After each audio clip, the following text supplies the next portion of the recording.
गणानां त्वा गणपतिगुं हवामहे कविं कवीनामुपमश्रवस्तमम् ज्येष्ठराजं ब्रह्मणां ब्रह्मणस्पत नः शृण्वन्नोतिभिः सीदसादनम् महागणपतये नमः। श्री गुरुवंदना। सदाशिवसमारंभां शंकराचार्यं मध्यमाम् अस्मदाचार्यं पर्यन्तां वन्दे गुरुपरम्पराम् वन्दे गुरुपरम्पराम् वन्दे गुरुपरम्पराम्। श्री दक्षिणामूर्ति मंत्र। ओम नमो भगवते दक्षिणामूर्तये मह्यं श्रियं मेधां प्रज्ञां प्रयच्छ स्वाहा। ओम नमो भगवते दक्षिणामूर्तये मह्यं श्रियं मेधां प्रज्ञां प्रयच्छ स्वाहा। ओम नमो भगवते दक्षिणामूर्तये मह्यं श्रियं मेधां प्रज्ञां प्रयच्छ स्वाहा। यजुर्वेदाचा शांती मंत्र। ओम शन्नो मित्रः शं वरुणः शन्नो भवत्वर्यमा शन्नो इंद्रो बृहस्पतिः शन्नो विष्णुरुक्रमः नमो ब्रह्मणे नमस्ते वायो त्वमेव प्रत्यक्षं ब्रह्मासि त्वामेव प्रत्यक्षं ब्रह्म वदिष्यामि ऋतं वदिष्यामि सत्यं वदिष्यामि तन्मामवतु तद्वक्तारमवतु अवतु माम् अवतु वक्तारम्। ओम शांति शांति शांति।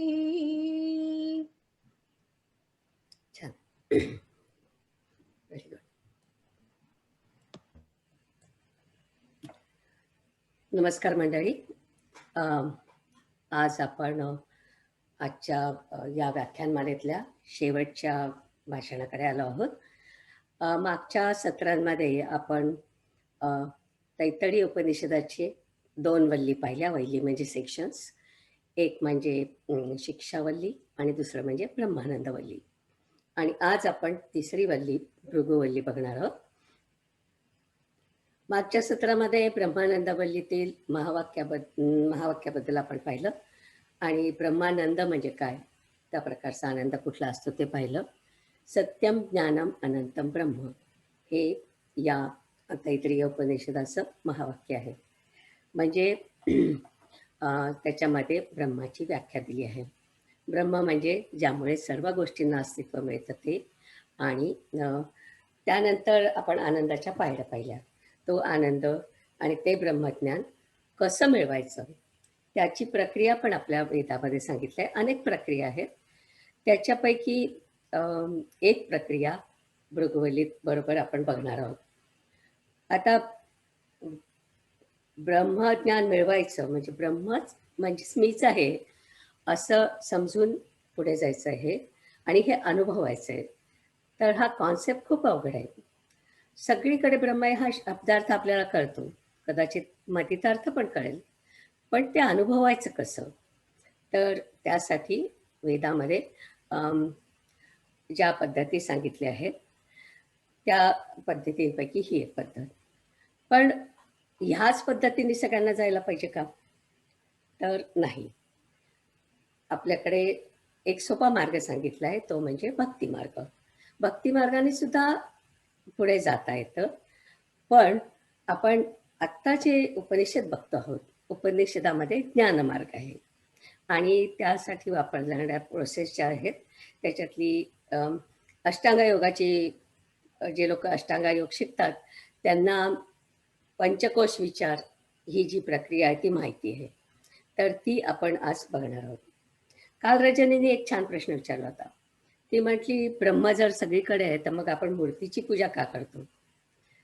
सगळीकडे असणारं किंवा ज्याच्यामुळे सगळ्याला अस्तित्व मिळतं ते ब्रह्म, जे दिसत नाही, ऐकू येत नाही, त्याला काहीच गुण नाही, त्याची प्रार्थना करणं हे सामान्य माणसाला खूप अवघड आहे. आणि आपल्याला व्हिजिबल एड हवी असते. आता कसं, की आता आपण या Zoomवरती आहोत. मी नुसती बडबड पण करू शकते. पण तरी पण मला प्रेझेंटेशनची पॉवर पॉइंट प्रेझेंटेशनची गरज वाटते. का बरं वाटते? कारण की आपल्याला जेव्हा आपल्याला एखादी गोष्ट दिसते, दृश्य होते, तेव्हा आपल्याला ती आत्मसात करणं सोपं जातं. त्याच्यातला जो संदेश असतो तो. म्हणून मग आपल्या पूर्वजांनी कोणीतरी, कधीतरी अ, हजारो वर्षांपूर्वी असेल, तर त्यांनी पुराणातून आपल्याला ही जी प्रातिभासिक सत्य म्हणतात त्याला, तर ज्याच्यामध्ये आपण ईश्वर म्हणजे सगुण ब्रह्माची पूजा करतो, तर ते सगळं त्यांनी आपल्यासाठी सगळं ते विश्व निर्माण करून ठेवलं आहे. आणि जर का आपल्याला त्याच्या मूर्तीशिवाय वेध घ्यायचा असेल, तर मग भृगूंनी जशी तपस्या केली, त्या पद्धतीने सुद्धा आपल्याला पुढे जाता येतं. आपल्या वेदामध्ये असं काही फिक्स नाही आहे, की अमुक-अमुकच पद्धतीने तुम्ही करा. अनेक मार्ग दिले आहेत आणि कुठल्याही मार्गाने तुम्ही जा, तरी तुम्ही त्याच ठिकाणी पोहोचणार आहात. तर आपण आत्ता ज्ञानमार्गात आहोत, म्हणून आपण भृगूची ती जी काय पद्धत होती, ती बघणार आहोत. आणि त्यासाठी जाण्यासाठी सुद्धा मी माझ्या स्लाईडवर जसं म्हटलं तसं आपल्याला ब्रह्माची कल्पना खूप अवघड आहे. म्हणून आपण आज आपल्यापासून सुरुवात करणार. आत्मा म्हणजेच ब्रह्म आणि मग ब्रह्मापर्यंत पोहोचण्यासाठी आपण आत्म्याचा विचार करणार. आणि आत्म्याचा विचार करायचा तरी ती पण कॉन्सेप्ट आहे. ते काय आपल्याला दिसत नाही, की हा आत्मा आहे म्हणून. मग आपण कशापासून सुरू करणार आहोत? तर आपल्याला जे काय दिसतं, आपलं जे शरीर आहे, त्या शरीरापासून आपण सुरू करणार आहे आणि त्या शरीरामध्ये अशी कल्पना केली आहे, हे इमॅजिनरी आहेत. 5 कोश आहेत. 5 कोश म्हणजे 5 लेयर्स आहेत. अशा सूक्ष्म करत जातो आपण. स्थूलाकडून सूक्ष्माकडे जातोय आपण. तर आधी बाहेरचं शरीर आणि मग आतमध्ये जात आपण आत्म्याचा शोध घेणार आहोत. बाहेरून आत, दृश्याकडून अदृश्याकडे. आणि ह्या आजच्या सेशनमध्ये आपल्याला 5 शब्द महत्वाचे आहेत. कुठले? अन्नमय कोश, प्राणमय कोश, मनोमय कोश, विज्ञानमय कोश आणि आनंदमय कोश. काल आपल्याला 4 शब्द महत्वाचे होते. सत्यम, ज्ञानम, अनंतम, ब्रह्म. आज आपल्याकडे 5 शब्द आहेत. अन्नमय, प्राणमय, मनोमय, विज्ञानमय आणि आनंदमय. आता ते काय आहे ते आपण याच्यामध्ये बघणार आहोत. तर पुन्हा आपण जसं ज्ञाताकडून अज्ञाताकडे सुरू करतो, तसं मी काय करणार आहे, की एक 6 महिन्यापूर्वी ॲक्चुअली जूनमध्ये मी एक प्रेझेंटेशन दिलं होतं आणि ते लोकांना आवडलं होतं आणि त्यांनी सांगितलं होतं, की आम्हाला पुन्हा बघायचं आहे. तर तेच प्रेझेंटेशन आपल्या व्हर्जिनियाच्या लोकांना मी नोव्हेंबरमध्ये दिलं होतं. तर त्या प्रेझेंटेशनच्या एका स्लाईडपासून मी सुरू करणार आहे. पुन्हा ज्ञाताकडून अज्ञाताकडे आपण जाणार आहोत. तर आता ही माझी दुसरी जी स्लाईड आहे. काय झालं? मी स्लाईड शोवर गेले नाही, सॉरी.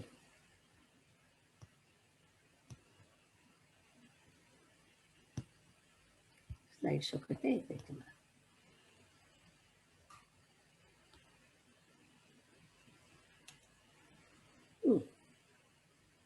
काहीतरी बिघडलं.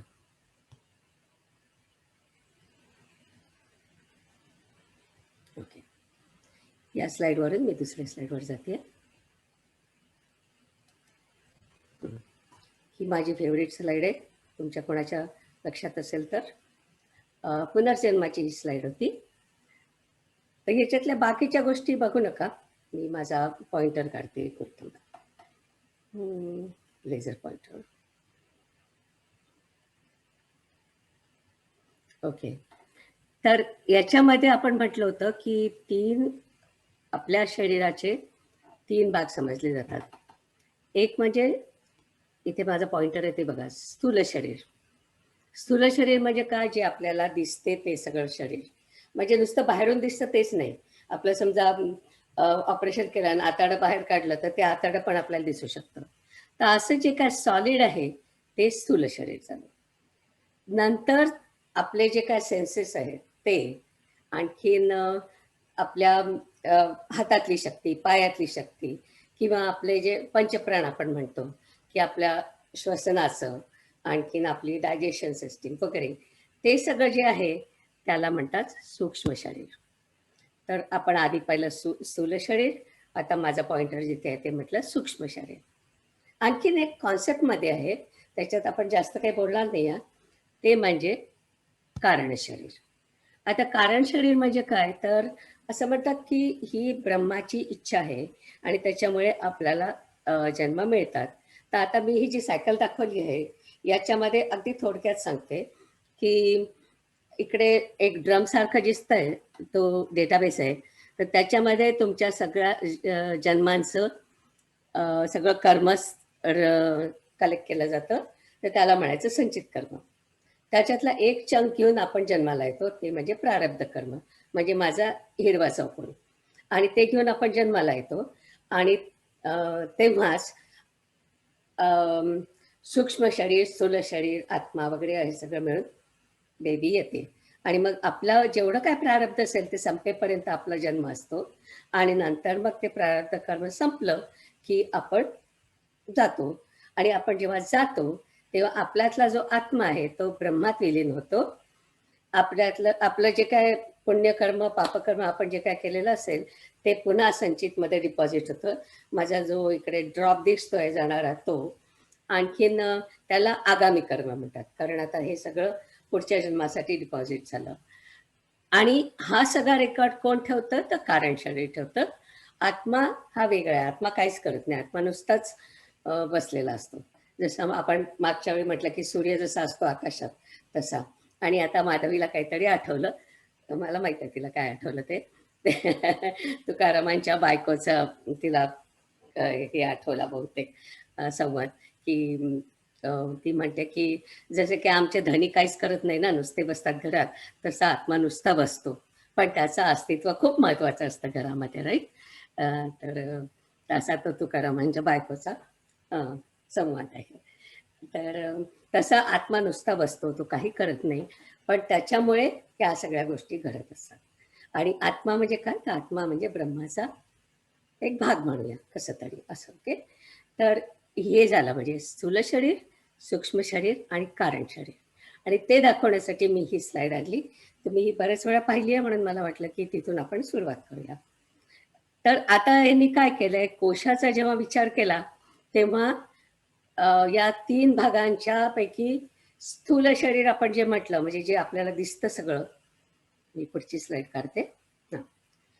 स्थूल शरीर मी जे म्हटलं की जे सगळं आपल्याला दिसतं त्या भागांना अन्नमय कोश म्हटलंय. स्थूल शरीर जे काय दिसतं त्याला म्हणायचं अन्नमय कोश. आणि सूक्ष्म शरीर जे म्हटलं मी त्याच्यामध्ये त्यांनी 3 भाग केले. एक म्हणजे प्राणमय कोश. आता प्राणमय कोश म्हणजे काय, तर सांगते, आपले जे 5 प्राण आहेत, म्हणजे आपल्या श्वासोच्छ्वासाची जी आहे त्या तो एक. अपान म्हणजे एक्सक्रिशन, समान म्हणजे डायजेशन, व्यान म्हणजे सर्क्युलेशन आणि उदान म्हणजे थिंकिंग ॲबिलिटी. तर या ज्या सगळ्या आपल्या सिस्टीम्स आहेत आपल्या शरीरामधल्या, या सगळ्या म्हणजे पंचप्राण. आणखीन आपले जे इंद्रिय आहेत, मी आता मगाशी म्हटलं तसं पायातली शक्ती, हातातली शक्ती, नाक कान डोळे याच्यातली शक्ती, या सगळ्याला मिळून त्यांनी प्राणमय कोश म्हटलंय. नंतर मन मन जे आहे ते त्यांनी त्याला मनोमय कोश म्हटलंय आणि बुद्धी जी आहे त्याला विज्ञानमय कोश म्हटलंय. विज्ञान म्हणजे सायन्स नाही, विज्ञान म्हणजे आपलं जे काय विवेक असतो त्याला त्यांनी विज्ञान म्हटलं आहे. तर असं हे जे होतं त्याच्यामध्ये आता मी पुढची स्लाईड दाखवते. हे कसं तयार होतं आणि आत्मा वेगळा दाखवला आपण, आत्म्याच्या थोडंसं वेगळं आहे ते, राईट.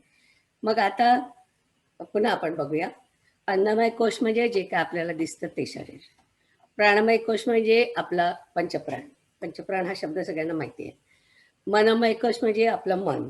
मन म्हणजे ऍक्च्युली आपल्या सगळ्या भावना ज्या असतात त्या आणि आपलं जे काही आपण बघतो, पाहतो, ऐकतो, जे काही अनुभव असतात ते सगळे तिथे डंप केले जातात मनामध्ये. तर मनोमय कोश जेव्हा ते म्हणतात तेव्हा त्याच्यात सगळा डंप असतो, त्याच्यामध्ये सॉर्टिंग काही झालेलं नसतं. पण त्याच्यातून सॉर्टिंग करून जे काही विचार होतात ते विज्ञानमय कोशमध्ये असतात.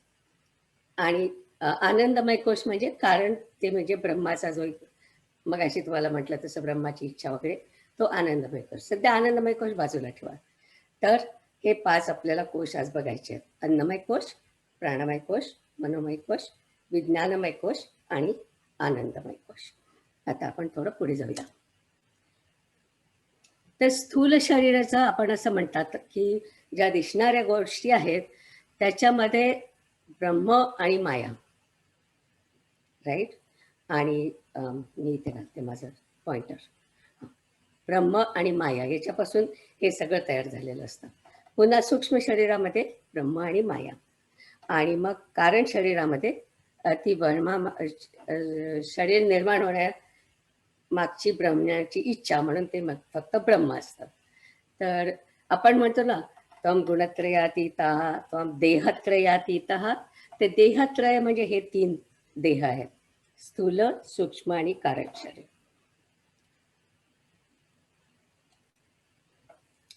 आता आपण त्याचं आणि मॅपिंग कसं केलंय बघा. स्थूल शरीर म्हणजे अन्नमय कोश, त्याच्यामध्ये ऍक्च्युअली 3ही गुण असतात मायेचे, म्हणजे रज, सत्व, रज, तम, पण त्याच्यात तामस गुण जास्त असतो. आणखीन ब्रह्म. सूक्ष्म शरीरामध्ये सगळ्या शक्ती, एनर्जी, त्याचा तुम्हाला सांगितलं प्राणमय कोश असतो. तर प्राणमय कोशामध्ये मायेचा राजस गुण जास्त असतो, राजस गुण आणखी ब्रह्म. मनोमय कोशामध्ये मायेचा सात्विक गुण आणि ब्रह्म. आणि विज्ञानमयमध्ये सुद्धा मायेचा सात्विक गुणच असतो, पण मग अशी तुम्हाला म्हटलं हे तसं हे नळाचं पाणी मनोमय कोश म्हणजे, आणि विज्ञानमय कोश म्हणजे शुद्ध केलेलं पाणी. तर तसं ते असतं आणि प्लस ब्रह्म आणि कारण शरीर म्हणजे फक्त ब्रह्म. तर असं हे आपण मॅपिंग केलेलं आहे. आता आपण थोडस पुढे जाऊन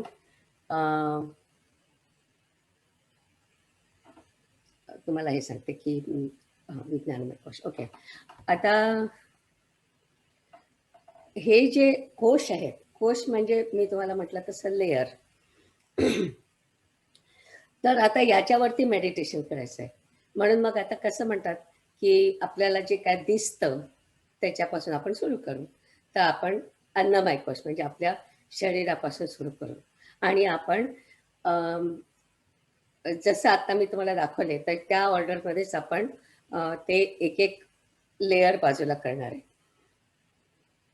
तर थोडक्यात म्हणजे हा जो नकाशा आहे हा तुम्ही म्हणजे जे लोक योग करतात, योगासनं करतात त्यांनी हा पाहिला असेल. याच्यामध्ये त्यांनी असं दाखवला की अन्नमय कोश बाहेर आहे, त्याच्यामध्ये प्राणमय कोश आहे, नंतर मनोमय कोश आहे, नंतर विज्ञानमय कोश आहे, त्याच्या आतमध्ये आनंदमय कोश आहे आणि नंतर आत्मा असं दाखवलंय. फक्त ही जी इमेज आहे त्याचा उपयोग एवढ्यासाठी करायचा की आपण हे असं उकलत जाणार आहोत. कांदा आपण हा जो उकलणार आहे त्याच्यामधला शेवटचा पापुद्रा म्हणजे अन्नमय कोश, त्याच्यामध्ये आतमध्ये प्राणमय कोश. म्हणजे हे जे आपण थिंकिंग करणार आहोत तसं आहे. त्याचा अर्थ असा नाही की आपल्या शरीरामध्ये असं आहे की अन्नमय कोश आहे मग त्याच्यामध्ये पूर्ण प्राणमय कोश आहे मग त्याच्यामध्ये मन आहे आपलं, असं नाही आहे ते. हे फक्त एक कॉन्सेप्ट सांगायला की तुम्ही हे असं ध्यान करणार आहात की अन्नमय कोशाचं करणार आहे, मग मनोमय कोशाचं, प्राणमय कोशाचं, मग मनोमय कोशाचं. तर आपण ज्या अ, पद्धतीने आपण पुढे जाणार आहोत, ती पद्धत याच्यात दाखवली आहे. फक्त तेवढंच लक्षात ठेवायचं आणि फक्त याच्यामध्ये एकच बघायचं की आतमध्ये जे असं सोल म्हणजे असं बुलसाय सारखं दाखवलं आहे, तसा आत्मा नाही आहे. काल तुम्हाला सांगितलं जसं आत्मा म्हणजे काही असा गोळा नाही आहे. आत्मा म्हणजे चैतन्य. आत्मा म्हणजे आपली जी एनर्जी आहे, तो सगळीच एनर्जी. असं फक्त काही बुलसायसारखं म्हणजे आपण बुद्धीच्या कोशात गेल्यानंतर मग त्याच्यामध्ये आपल्याला असं एखादा असं पॉइंट नाही सापडणार आहे की जिथे आत्मा आहे तो. तर हा खूप जणांनी पाहिलेला असेल म्हणून मी हा चार्ट घेतलाय. आता थोडा आणि पुढे जाते. मला वाटतं मी हा स्किप करते आणि याच्यावरती आपण आता फोकस करणार आहोत. अन्नमय कोश, त्याच्यामध्ये मायेचा तामस गुण आणि ब्रह्म. प्राणमय कोश, त्याच्यामध्ये मायेचा राजस गुण आणि ब्रह्म. मनोमय कोश, त्याच्यामध्ये मायेचा सात्विक गुण आणि ब्रह्म. विज्ञानमय कोश, त्याच्यामध्ये मायेचा सात्विक गुण पण अधिक शुद्ध प्लस ब्रह्म. आणि आनंदमय कोश, त्याच्यामध्ये ब्रह्म. आता ही मी स्लाइड अशीच ठेवणार आहे. आणि आता तर आपण हे जे आता पाहिलं याला पंचकोश विचार असं म्हणतात. आणि याच्यावरती जर का कोणाला आणखी वाचायचं असेल तर आपले 12वे शंकराचार्य, त्यांचं नाव विद्यारण्य स्वामी. विद्यारण्य स्वामींनी पंचदशी नावाचं एक ग्रंथ लिहिला आहे आणि त्या ग्रंथावर आधारित चिन्मय मिशननी एक फार सुंदर प्रेझेंटेशन तयार केलं आहे आणि त्याच्यामध्ये तुम्हाला म्हणजे याचे डिटेल्स सगळे तिथे म्हणजे जर का आणखी अभ्यास करायचा असेल तर त्या चिन्मय मिशनचं पंचदशीचं जे आहे ते फार सुंदर पद्धतीने त्यांनी दाखवलेलं आहे. तर आता आपण भृगूकडे वळू. भृगू म्हणजे जे भृगू ऋषी आहेत त्यांची ही गोष्ट आहे. तो भृगू म्हणजे वरुणाचा मुलगा. तो आपल्या वडिलांकडे गेला आणि तो म्हणला की मला ब्रह्म म्हणजे काय ते शिकायचंय आणि त्याची आपण आता गोष्ट बघणार आहोत. ओके. भृगू आपल्या वडिलांकडे गेला आणि त्यांना म्हटला की मला ब्रह्म म्हणजे काय शिकायचंय. मग माझं हे ना ओके आता झालं. तर वरुण काय म्हणला त्याला, तू अन्न, प्राण, चक्षु, श्रोत्र, मन आणि वाणी हीच ब्रह्म समज. आणि तो पुढे म्हणाला तू तप कर आणि 3 गोष्टींकडे बघ. या तपामध्ये तू 3 गोष्टींचा विचार कर. एक म्हणजे ज्यापासून सर्व प्राणी उत्पन्न होतात. दुसरं म्हणजे उत्पन्न झाल्यावर ज्याच्या सत्तेने जगतात. आणि तिसरं म्हणजे मेल्यानंतर ज्याच्यामध्ये विलीन होतात. ते ब्रह्म तू जाण. आणि तपाचा अर्थ आपण मेडिटेशन करतो, पण बाह्यरंग आणि अंतरंग सगळं एकत्र करून जेव्हा तुम्ही एकाग्रतेने विचार करता आणि खूप वेळ विचार करता, ते म्हणजे तप. तर त्याला तप करायला सांगितलं आणि त्याच्यामध्ये ह्या गोष्टी सांगितल्या. आता बेसिकली त्यांनी जे अन्न, प्राण, चक्षु वगैरे म्हटलंय ते म्हणजे पंचकोश असं गृहीत धरा. म्हणजे एक्झॅक्टली वन ऑन वन त्याचं रिलेशन नाही आहे, पण त्याला तेच म्हणायचं होतं की तू आपल्या शरीरापासून सुरुवात कर आणि त्याच्यावरती तप कर. आणि त्याच्यामध्ये या 3 गोष्टी बघ की ज्यापासून सर्व प्राणी उत्पन्न होतात, उत्पन्न झाल्यावर ज्याच्या सत्तेने जगतात आणि मेल्यानंतर त्याच्यातच विलीन होतात, ते म्हणजे ब्रह्म. तर तो भृगू आता ब्रह्म शोधायला गेला. आता म्हणजे मी हे जे तेव्हा 3 कंडिशन पाहिल्या तेव्हा मला ब्रह्मा, विष्णू, महेश यांच्या कार्यासारखं एक डोळ्यापुढे चित्र आलं की ज्याच्यापासून सर्व प्राणी उत्पन्न होतात, उत्पन्न झाल्यावर ज्याच्या सत्तेने जगतात आणि मेल्यावर ज्याच्यामध्ये विलीन होतात. आणि तप म्हणजे ही सगळ्यात अवघड आणि सगळ्यात प्रभावी अशी साधना समजली जाते. आणि तप करण्यापूर्वी काय तयारी लागते ते आपण शिक्षावल्लीमध्ये पाहिलं. तर तप म्हणजे बाह्यकरण म्हणजे इंद्रियांना कळणारं जे काय असेल ते आणि अंतःकरण या सर्वांचं लक्ष एकत्रित करायचं, त्याला तप म्हणतात. आता मी तुम्हाला भृगू ज्या पद्धतीने गेला त्या पद्धतीचं गंमत म्हणून एक स्लाइड दाखवते. अक्षरशः म्हणजे मंत्रांचं मी लिटरली ट्रान्सलेशन केलंय, ते तुम्हाला दाखवते. भृगूनी काय केलं तर, वडिलांनी सांगितलं तसं भृगू जंगलात गेला, तप केलं. त्याला वाटलं अन्न हेच ब्रह्म. तो परत आला. वडील म्हणाले, हे पूर्ण उत्तर नाही, तू आणखी तप कर, त्यानेच ब्रह्म जाणता येते. मग भृगू जंगलात गेला, तप केलं. त्याला वाटलं प्राण हेच ब्रह्म. तो परत आला. वडील म्हणाले, नाही, तू आणखी तप कर, त्यानेच ब्रह्म जाणता येते. भृगू जंगलात गेला, तप केलं. त्याला वाटलं मनोमय हेच ब्रह्म. तो परत आला. वडील म्हणाले, नाही, तू आणखी तप कर, त्यानेच ब्रह्म जाणता येते. आता तुमच्या लक्षात आला पॅटर्न, राईट. त्याच्यानंतर वडील म्हणाले, तोला वाटलं की विज्ञानमय म्हणजे ब्रह्म, आणि मग त्याला वाटलं आनंदमय हेच ब्रह्म, आणि तो परत आला. आणि मग पुन्हा तप करायला गेल्यानंतर त्याला ब्रह्मज्ञान प्राप्त झालं. मंत्रांचा शब्दशः अर्थ एवढाच आहे. आणि मग आपल्याला कुठे जायला पाहिजे? आपल्या गुरुकडे जायला पाहिजे, अर्थात आपले गुरु म्हणजे शंकराचार्य. तर मग त्याच्यामध्ये त्याच्यामधली जी बिटवीन द लाईन्स आहे ते आता आपल्याला बघायचं सगळं. मी आपली मगाची साईड पुन्हा तुम्हाला दाखवते, आणि तुम्ही मला एक विचार करा 2 मिनिटं, आणि 2 प्रश्नांची उत्तर द्या. एक म्हणजे भृगूचं पहिलं उत्तर की अन्नमय कोश म्हणजेच ब्रह्म, हे का बरोबर नव्हतं, तर ते आपण बघूया. मी पुन्हा त्या दुसऱ्या स्लाइडकडे जाते आपल्या. तो अन्नमय कोश बघत होता आणि त्याला वाटलं हेच ब्रह्म म्हणजे निर्गुण ब्रह्म. ते का बरं उत्तर बरोबर नाही आहे? कारण त्याच्यात माया पण आहे, राईट. आपण म्हटलं मायेचा तामस गुण आहे त्याच्यामध्ये, म्हणजे ते काही निर्गुण ब्रह्म नाही आहे. आणि दुसरी एक गोष्ट म्हणजे फक्त अन्नमय कोश आहे का इथे? आपल्याकडे आणखीन बाकीचे पण कोश आहेत, राईट. तर एकाच कोशाचं म्हणजे एकच कोश म्हणजे ब्रह्म असं नाही म्हणता येणार आपल्याला, कारण आपण म्हटलं याच्यातही ब्रह्म, याच्यातही ब्रह्म, याच्यातही ब्रह्म, याच्यातही ब्रह्म आहे. तर त्यांचा संपूर्ण विचार केल्यानंतरच आपल्याला ब्रह्म करणार. म्हणून मग अन्नमय कोश त्यांनी जे म्हटलं आणि त्याच्यात म्हटलं की त्याला वाटलं अन्नमय कोश म्हणजेच ब्रह्म, तर ते त्याचं उत्तर चुकीचं होतं या कारणासाठी की त्याच्यामध्ये माया पण आहे आणि ब्रह्म पण आहे. म्हणजे ऍक्च्युअली त्याचं उत्तर चुकीचं नव्हतं, फक्त अर्धवट होतं असं मला वाटतं, अपूर्ण होतं. पण म्हणजे त्यांनी जेव्हा पंचकोश पूर्ण केल्यानंतर कदाचित तो शुद्ध ब्रह्मापर्यंत पोचला असेल. तर पण भृगू अतिशय आज्ञाधारक मुलगा होता. त्याला ब्रह्म जाण्याची अतिशय तीव्र इच्छा होती, म्हणून तो इतके वेळा तप करायला गेला. आपले मुलं असते तर काय म्हटलं असतं, आधीच काय सांगितलं 5 कोश शोध म्हणून, इतके 5 खेपा कशाला घालायला लावल्या, असे आपले मुलं म्हणाले असते. पण तो बिचारा नाही गेला, एक एक एक एक कोश करत गेला. तर दुसरा प्रश्न, भृगूला आनंदमय कोशापासून सुरुवात करता आली असती का? म्हणजे वरतून खाली जाण्यापेक्षा असं आतून बाहेर येता आलं असतं का?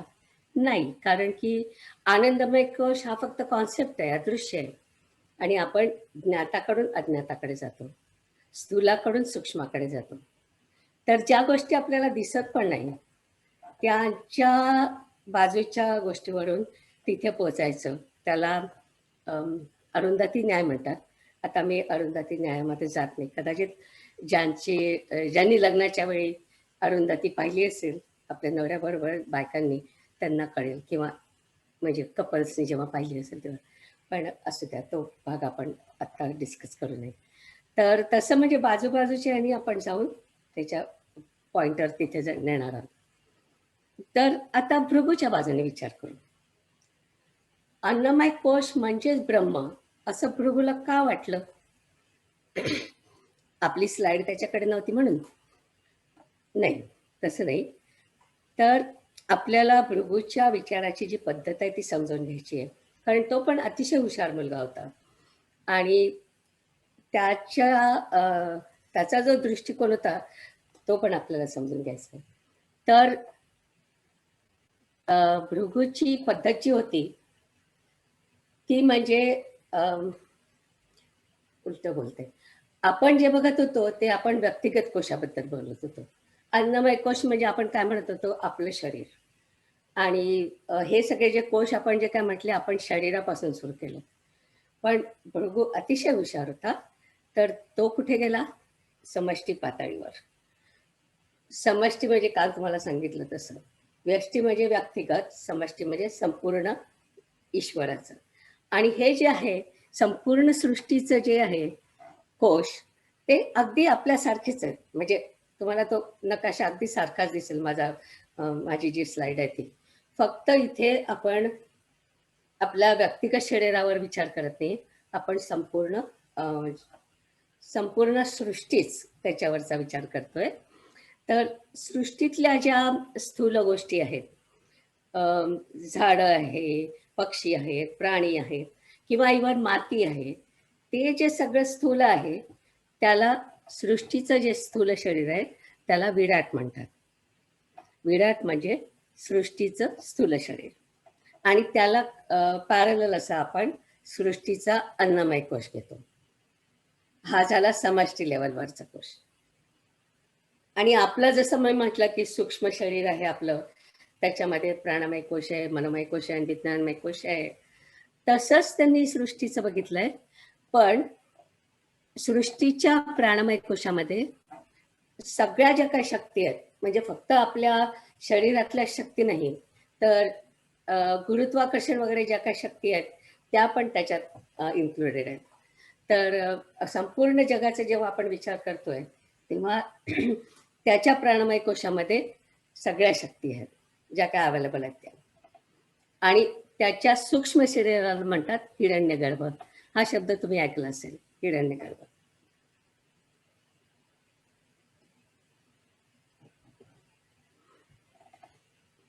आणि मनोमय कोश म्हणजे त्याचप्रमाणे इतर सर्व सुप्त शक्ती ज्या असतात सृष्टीमध्ये त्या म्हणजे मनोमय कोश. आणि विज्ञानमय कोश म्हणजे सृष्टीच्या रचनेचे जे नियम आहेत. तुम्हाला माहिती आहे की पृथ्वी सूर्याभोवती फिरते, त्याला एक नियम आहे. किंवा जे काय बाकीचे ग्रह असतील त्यांना एक नियम आहे, नाही तर ते एकमेकावर आदळले असतील, तसं काही होत नाही. तर हे सगळे सृष्टीमध्ये ऑर्डर आहे, एक प्रकारचे नियम आहेत. तर त्या सगळ्या नियमांना विज्ञानमय कोश म्हणतात.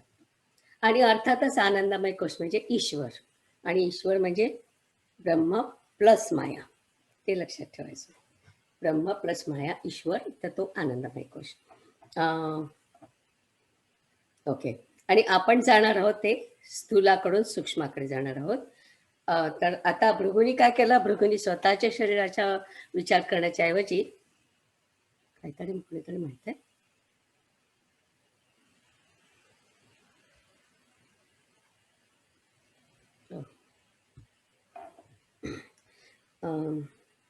एनिवे, भृगूने स्वतःच्या शरीराचा विचार करण्याऐवजी संपूर्ण सृष्टीचा विचार केला. म्हणजे बघा तो किती विचार होता. तर त्याच्यामध्ये त्यांनी विचार केला की हे जे सगळं मला दिसतंय भोवताली, आपल्या नजरेला जे काही दिसू शकतं ते सगळं, आणि म्हणजे आपल्या नजरेला दिसत नाही ते सुद्धा, पण ज्याला म्हणजे सॉलिड आहे, जसे छोटे छोटे किडे प्राणी ते सगळे, हे सगळं जे आहे ते अन्नमय कोश आहे विश्वाचा. तर भृगू त्या अन्नमय कोशावर तप करत होता. आणि मला या संदर्भामध्ये इंदिराबाई संतांची कविता आठवली. मातीतून मी आले वरती, मातीचे मम अधुरे जीवन. म्हणजे काय आहे की आपण मातीतून जन्माला आलो, मातीवरच वाढतो आणि शेवटी मातीतच विलीन होणार. तर भृगूला वाटलं वरुणाने सांगितलेल्या अटी पूर्ण झाल्या. वरुणाने काय सांगितलं होतं? ज्यापासून प्राणी उत्पन्न होतात, उत्पन्न झाल्यावर ज्याच्या सत्तेवर जगतात आणि मेल्यावर ज्याच्यामध्ये विलीन होतात, ते म्हणजे ब्रह्म. आता अन्नाचं बघा, पहिली अट म्हणजे ज्याच्यातून निर्माण होतं, तर अर्थातच रिप्रोडक्शन प्रोसेस म्हणजे एका अन्नातून दुसरं अन्न निर्माण होतं आणि अन्न जगतं कशावर? ती फूड सायकल. आपण वनस्पती खातो. छोटा मासा मोठा मासा छोट्या मासाला खातो. ही सगळी फूड सायकल म्हणजे त्याच्यावरच सगळ्यांचं जीवन अवलंबून असतं. ही दुसरी अट झाली. तिसरी अट म्हणजे त्याच्यातच मिसळतं. तर सगळं शेवटी मातीतच मिसळणार आहे. झाडं मातीतून उगवतात, त्याच्यावर पोसतात, पुन्हा मातीतच हे होतात. म्हणून त्याला वाटलं, की हे जे उत्पत्ती, स्थिती, लय असं जे आहे, ते सगळं अन्नमय कोशातच घडतं आणि म्हणून अन्न म्हणजेच ब्रह्म. तर आपण जे अन्नम ब्रह्मेती म्हणतो, ते इथून आलंय, या उपनिषदातून आलेलं आहे. आणि लक्षात घ्या, अन्न हे ब्रह्म आपण म्हणतो तेव्हा अन्न म्हणजे शिजवलेलं अन्न नाही. अन्न म्हणजे विश्वामध्ये, फक्त आपल्या घरीच नाही, विश्वामध्ये जी काय कंप्लीट फूड सायकल आहे, त्या सायकलमधलं सगळं जे त्याच्यात समाविष्ट आहे आणि ते सगळं अन्न म्हणजे ब्रह्म आहे. काय सुंदर कल्पना आहे. म्हणजे विश्वाच्या लेव्हलवरती आज आपण इकॉलॉजी आणि एवढं सगळं बोलत असतो. त्यावेळेस 5,000 वर्षापूर्वी त्यांनी हा विचार करून ठेवलाय, की विश्वामध्ये जेवढं सगळं अन्न आहे, जेवढं सगळं अ, स्थूल जेवढं काही आहे, तेवढं सगळं म्हणजे ब्रह्म आहे. म्हणून प्राणी किंवा पक्षी किंवा झाडं या सगळ्यांचा रिस्पेक्ट करायला पाहिजे आपण आणि अन्न ब्रह्मेती असं त्यांनी तिथे म्हटलंय. आणि ॲक्चुअली त्याच्यामध्ये आणखी काही मंत्र आहेत. त्याच्यामध्ये त्यांनी सांगितलंय, अन्न म्हणजे ब्रह्म आहे, म्हणून अन्नाचा आदर करावा. अन्न वाया घालवू नये आणि अन्नाची निंदा करू नये, असे त्याच्यामध्ये मंत्र आहेत पुढे. तर भृगूला पहिल्या तपातून जे ज्ञान मिळालं, ते चुकीचं नव्हतं, फक्त अपूर्ण होतं आणि म्हणून वरुणाने त्याला परत पाठवलं. अन्नमय कोश म्हणजे पण ब्रह्म असतं, पण फक्त तेवढंच ब्रह्म नाही हां, आणखी बाकीच्या गोष्टी पण ब्रह्म आहेत. तर म्हणून ते आणि त्याच्यामध्ये गुण असतात, म्हणून ते निर्गुण ब्रह्म होत नाही. त्याच्यात ब्रह्म आणि माया दोन्ही आहे. आता प्राणमय कोशाबद्दल बघू. भृगू पुढे गेला आणि विचार करू लागला. प्राणमय कोश, मनोमय कोश आणि विज्ञानमय कोश कशापासून होतात? पंचमहाभूतापासून. हे आपण अजून शिकलो नाही, पण जस्ट लक्षात ठेवा. हे सगळं पंचमहाभूतापासून होतं आणि समष्टी लेव्हलवर त्याला हिरण्यगर्भ नाव दिलंय. तर भृगूने इथे मात्र असा विचार केला, की आपल्या श्वासात असणारी एनर्जी किंवा माझ्या पोटातील सिस्टम चालवणारी शक्ती, या सगळ्या शक्ती कुठून आल्या? पंचमहाभूतातून आल्या आणि विशेषतः सूर्यप्रकाशातून. म्हणून तुम्हाला कदाचित माहिती असेल, कधी-कधी सूर्याला सुद्धा हिरण्यगर्भ म्हणतात. म्हणजे he is a representative of all this Hiranyagarbha. तर सूर्य नसता तर आपण जिवंत राहिलो नसतो. वारा नसता तर प्राणवायू आपल्यापर्यंत पोहोचला नसता. इतरही शक्ती आहेत.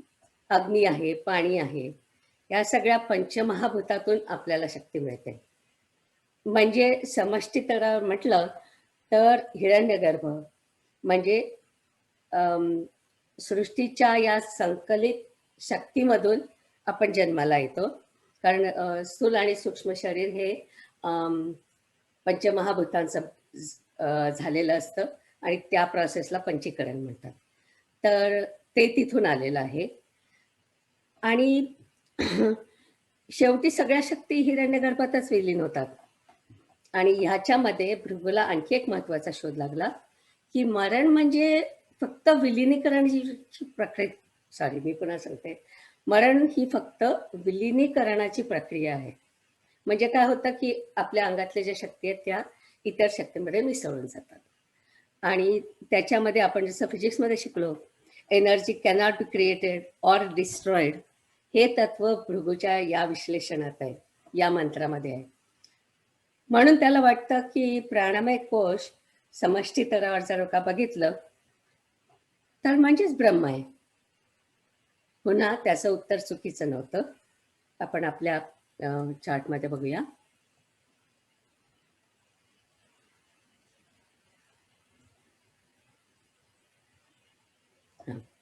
प्राणमय कोश, पुन्हा त्याचं उत्तर चुकीचं नव्हतं, कारण त्याच्यामध्ये पण ब्रह्म आहे, पण फक्त ब्रह्म नाही आहे, त्याच्यामध्ये माया पण आहे आणि शिवाय इतरही कोश आहेत. म्हणून त्याचं उत्तर पुन्हा चुकीचं नव्हतं, अपूर्ण होतं. आता भृगू पुन्हा परत गेला. प्राणमयापेक्षा सूक्ष्म म्हणजे तुम्हाला आत आत आत असा विचार करत जायला पाहिजे. तर म्हणून तो म्हणतो की प्राणमयापेक्षा सूक्ष्म म्हणजे मनोमय आणि विज्ञानमय कोश. पण त्यांचंही तसंच आहे. तेही हिरण्यगर्भातून आलेले आहेत. फरक फक्त एवढाच आहे की प्राणमय कोशामध्ये राजस गुण आहे, मनोमय आणि विज्ञानमय कोशामध्ये सात्विक गुण आहे. पण गुण आहे म्हणजे ते निर्गुण ब्रह्म नाही. तर म्हणून ते निर्गुण ब्रह्म नाही, ते सुद्धा म्हणून त्याचं उत्तर चुकीचं होतं.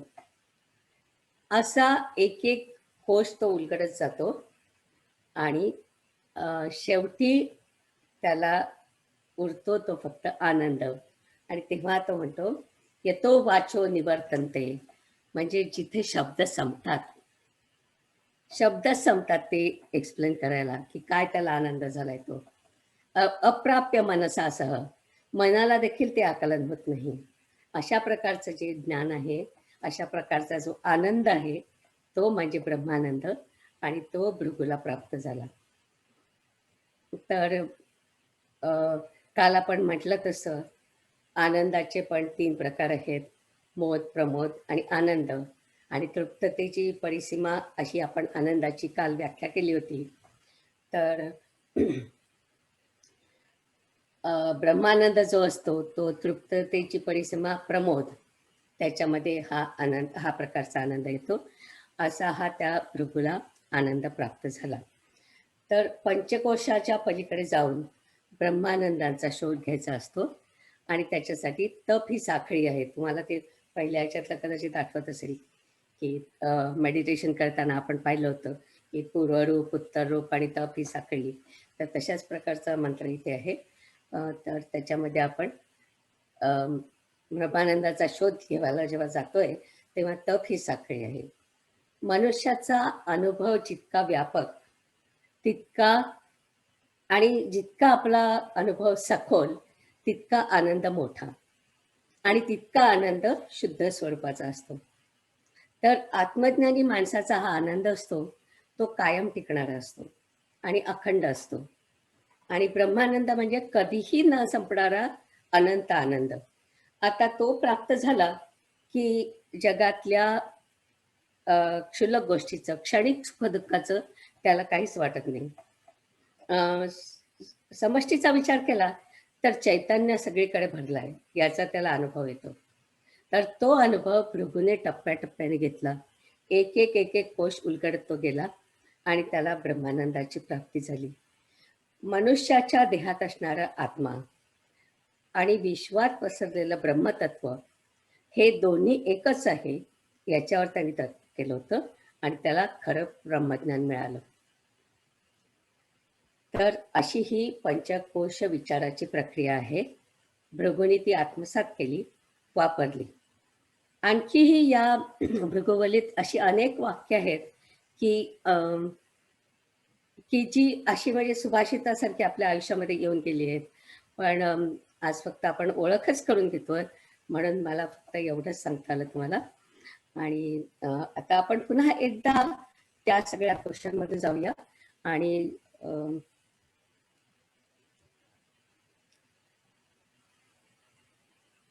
काय बरं माझा स्क्रीन कुठे गेला? ओके.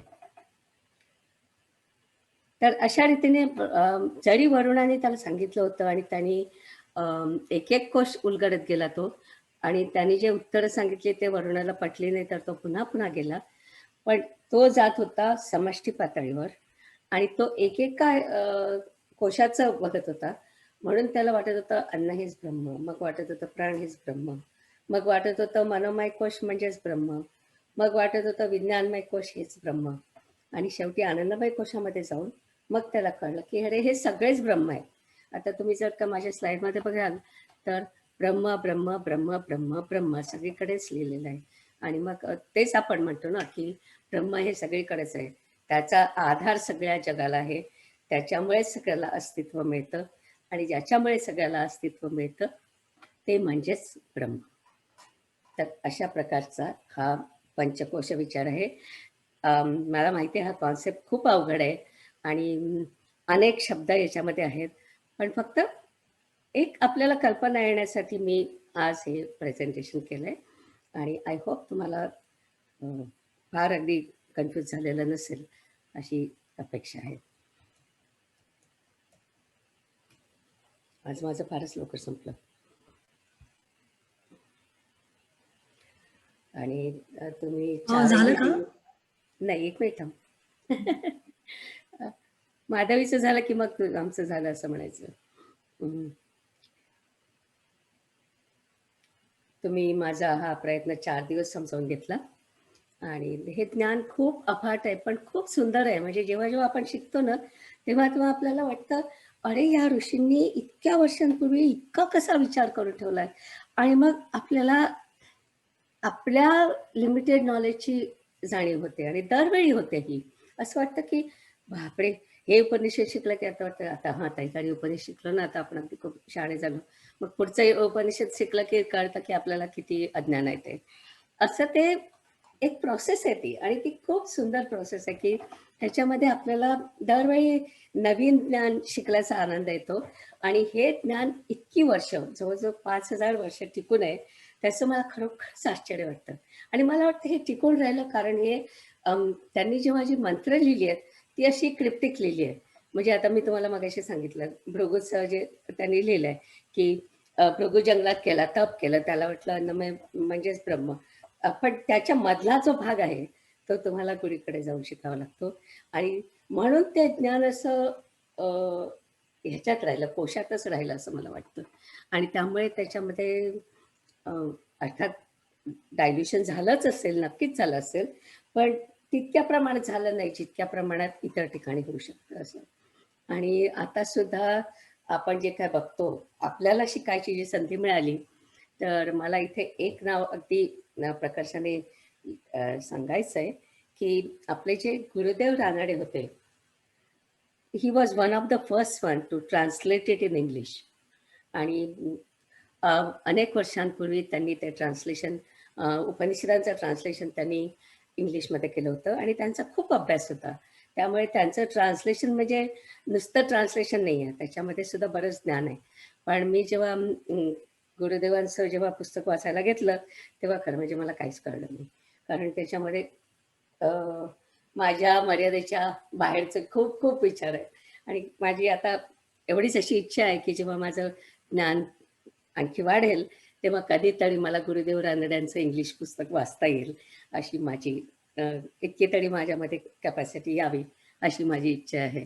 पण एक मराठी माणूस आणि त्यांनी हे लिहिलं आणि त्यांचे जे लिहिलेले ट्रान्सलेशन्स आहेत, ते युरोपमध्ये गेले आणि ते अभ्यास करून मग तिथल्या युरोपमधल्या लोकांनी असं म्हटलं, की "अरे बापरे! ह्याच्यामध्ये केवढंच नॉलेज आहे."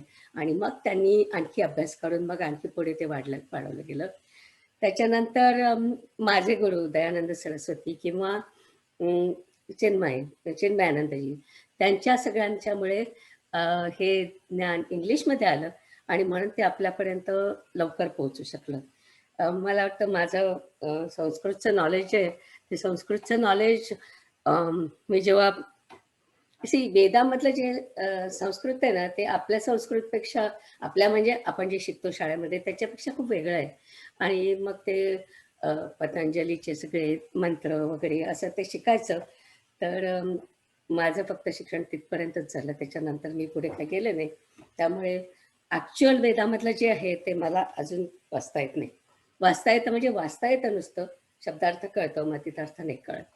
तर तशा प्रकारचं एकतर संस्कृतचं शिक्षण वाढवायला पाहिजे किंवा हे जे सगळे चांगल्या-चांगल्या लोकांनी ट्रान्सलेशन्स करून ठेवले ते पण आपण सगळ्यांपर्यंत पोहोचवायला पाहिजे. म्हणजे मग आपल्याला लोकांना म्हणजे जे काय त्याच्यातलं ज्ञान आहे ते त्यांना कळेल आणि आज सुद्धा हे सगळं म्हणजे त्यांनी जे काही आपल्याला सांगितलंय ते सगळं आज सुद्धा ॲप्लिकेबल आहे, की सगळ्या अ, पृथ्वीवरचंच नव्हे तर सगळ्या सृष्टीमधलं सगळ्या ज्या गोष्टी आहेत त्याच्या सगळ्यामध्ये ब्रह्म आहे आणि त्या सगळ्याचा आदर करायला पाहिजे. हा किती सुंदर विचार आहे त्याच्यामध्ये. आणि आताची जे यंग मुलं आहेत ज्यांना ह्याच्यामध्ये एन्व्हायरमेंटमध्ये खूप इंटरेस्ट आहे, त्यांच्यासाठी सुद्धा हा विचार खूप महत्त्वाचा आहे, की अन्नमय कोशाचा जो आहे तो मी म्हणते, की तर ते म्हणजे त्यांना सुद्धा आवडेल शिकायला असं मला वाटतं. तर मला खूप खूप आनंद झाला हे सगळं तुमच्याबरोबर शेअर करताना. आणि या निमित्ताने मला पुन्हा एकदा त्याची सगळ्याची रिव्हिजन करता आली. म्हटलं तसं मी 2014 मध्ये हे सगळं शिकले आणि त्याच्यानंतर अनेक वर्ष म्हणजे ते आहे, पुस्तकं आहेत, पण ती पुस्तकं उघडली गेली नव्हती. म्हणजे माझ्या नोट्स उघडल्या गेल्या नव्हत्या. पण या निमित्ताने मला पुन्हा एकदा ते सगळं बघायला मिळालं. आणि रजनी जोगळेकर हिच्यामुळे मी हे एवढं धाडस केलं. तिचे विशेष आभार. आणि तुम्हा सगळ्यांना खूप खूप खूप धन्यवाद. कारण की तुमच्यामुळेच मला आणखीन उत्साह येत गेला. एवढा मोठ्या संख्येने लोक येतील असे मला म्हणजे कधी वाटलं पण नव्हतं. मला वाटलं 40-50 पुष्कळ झालेत असं वाटलं होतं. पण आणि माधवी 4 दिवस तू खूप सुंदर मंत्र म्हणून सुरुवात करते आणि खूप सुंदर म्हणून ते आपण समारोप करतो. तर आता तसंच आता पूर्ण मदत म्हणा.